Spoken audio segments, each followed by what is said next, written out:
Welcome to Moviezilla. Today, we'll be reviewing the film Pandorum. Released in 2009.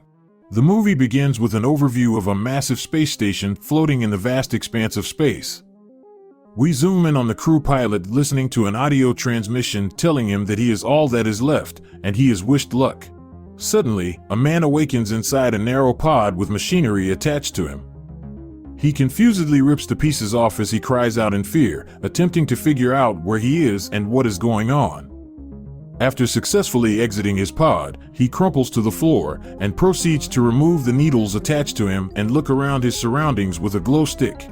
To his shock, he sees that other individuals are in similar-looking pods around the room. It seems he was in some sort of space-related cryo-sleep. Fumbling around the room, he struggles to turn the power on. Eventually, a sudden surge of energy floods the ship, causing lights and electricity to pulse through the room. This released one of the other cryo-sleep members, and a man falls out from his tube. Startled, both of them are suffering from amnesia due to extended hypersleep. All they know is that they are aboard a ship called the Elysium. Clearly, something has gone wrong. As they get acquainted, they start to poke through the machinery in an attempt to activate the power so they can open the doors. They introduce themselves as Bauer and Peyton. Using a manual generator, they turn the lights on within the room and check for radio signal. Unfortunately, all they receive back is silence. They also realize that one of the other cryo-sleep pods is missing someone, and after hearing a noise, they think someone might be watching them from the vent system. Lifting Bauer into the ventilation shaft, he crawls through narrow passages at the instruction of Peyton back in the cryo-sleep room. Eventually, Bauer slips in the shaft and falls down a chute until he lands next to the dead body of a crew member named Cooper. After some shifting, he tumbles into a separate room, but loses communication with Peyton in the process. He continues to explore the ship, noticing the eeriness of the empty hallways devoid of light. Noticing a clanging noise, he suddenly sees a woman trying to open a door with a metal bar.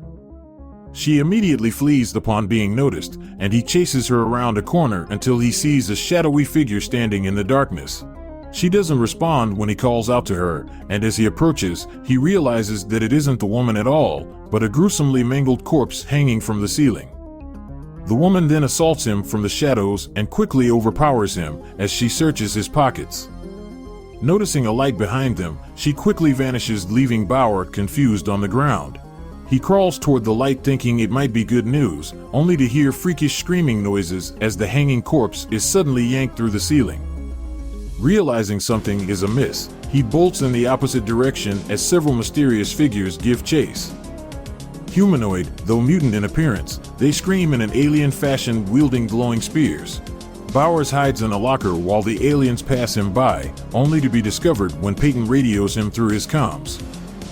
Bauer narrowly escapes by hiding in a ceiling vent, and Peyton speculates that the ship they are on has no return path.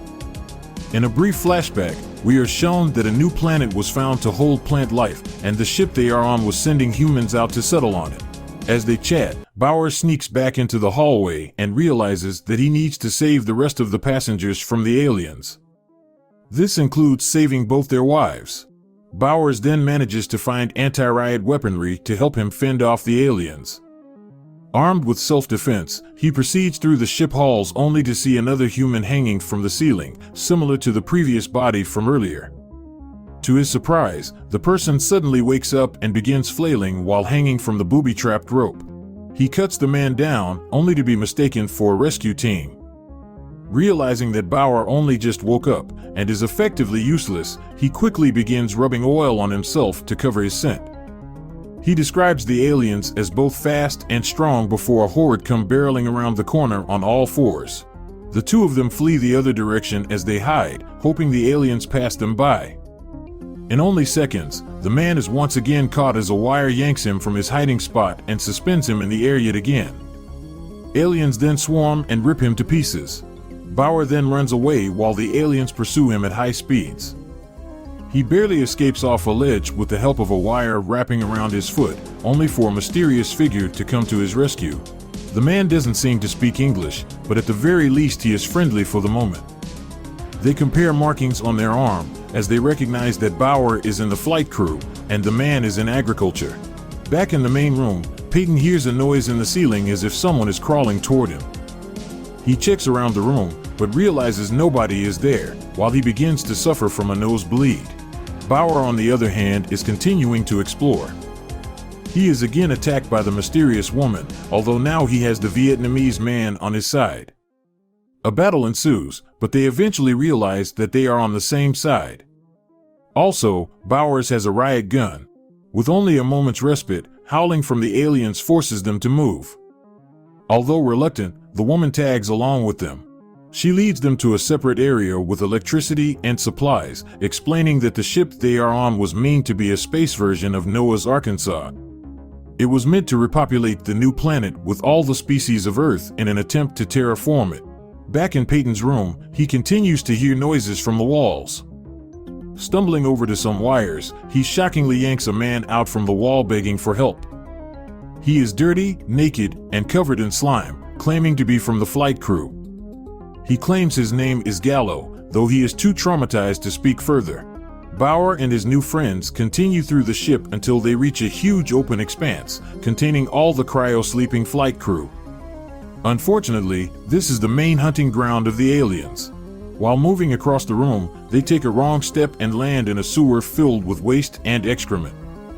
Hundreds of bones along with corpses litter the room around them as the aliens scout the room above them.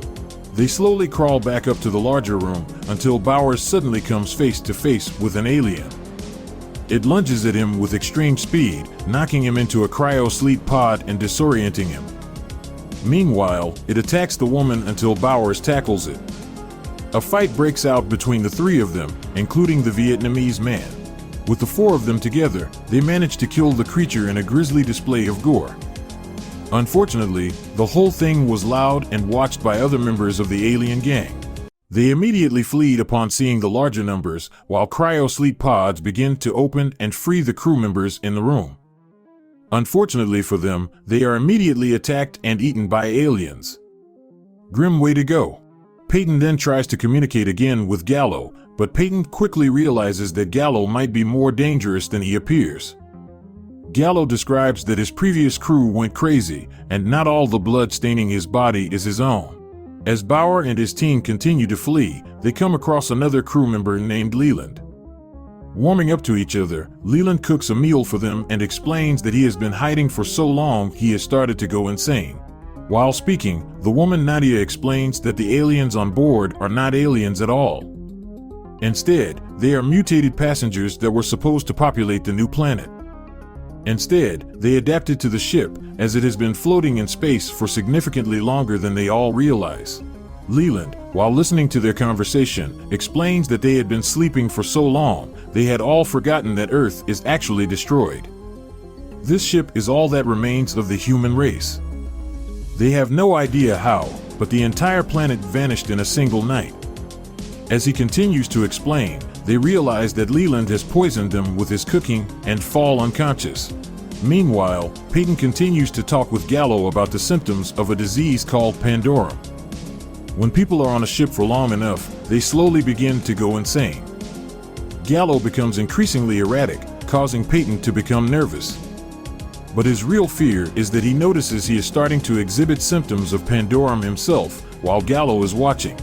Bauer suddenly wakes alongside his friends hanging from a chain upside down as they realize Leland is planning to eat them. Thinking quickly, Bauer explains that the power surges are from a faulty reactor. He sweet-talks his way out of the situation by explaining that he needs to reset the reactor. Communicating again with Peyton, they move again toward the reactor, realizing they have less than an hour before it goes nuclear. They come across a mutant child, but it escapes and alerts the others before they can kill it. Luckily, they flee in time. As they proceed, Peyton and Gallo continue to discuss potential options. Gallo is bleeding heavily from his nose as he increasingly plants more and more negative thoughts in Peyton's head about their bleak future. Bauer finally makes it to the reactor, only to look down and realize the room is full of sleeping mutants. Barely making it to the reactor, he sneaks across the room and covers himself in their skin so as to mask his scent. Meanwhile, Gallo loses his mind and is locked in a sleeping pod by Peyton. It is during this that Bowers manages to make his way to the reactor, but a noise wakes the sleeping mutants and causes a riot. Thankfully, the Vietnamese man draws their attention away while the rest of them work on the reactor. Bauer manages to release the reactor and save the ship with only seconds to spare, bringing power back to the ship and saving them all. Unfortunately, in the midst of escape, the mutant leader finds the Vietnamese man and a duel occurs between them. He does his best, but he is badly wounded before killing him. In his final moments, it is a mutant child that cuts his throat and ends him. Meanwhile, Gallo escapes from his pod and attacks Peyton, only to realize that the two of them are the same person. Peyton is losing his mind and succumbing to a psychotic break, widely known as Pandorum. Out of nowhere, Leland enters the room and meets up with Peyton, explaining that he helped Bauer restart the reactor. In response, Peyton immediately kills him and approaches the flight deck. It is now clear he has gone insane. While the mutants chase after Bauer and the others, they find Peyton in the captain's chair. They realize that his name isn't actually Peyton, but instead he is a crazy flight captain widely known for murdering his previous flight crew. Opening the windows of the ship, they look out into space and realize there are no stars in the sky. Not only do they not know how long they have been drifting, they have no idea where they are. Bowers begins to go crazy due to Peyton's influence, until Nadia pulls him back to reality. They realize that they aren't floating in space, but they have instead crash-landed on the planet Tanis and are underwater. The three of them devolve into a fist fight, but Bowers' mental state continues to get worse. He shoots his riot gun, causing the ceiling glass to crack, pouring water onto Peyton and drowning him. In his final moment of clarity, he drags them into a cryopod and seals them in to stop the water from drowning them. Ejecting from the ship, their pod then jettisons from underwater and floats to the surface. They look around their surroundings and realize that they are alive, as hundreds of other pods begin to surface as well.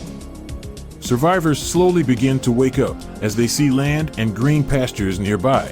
In the final shot of the film, we zoom out on what looks to be a similar Earth, labeled Planet Tanis.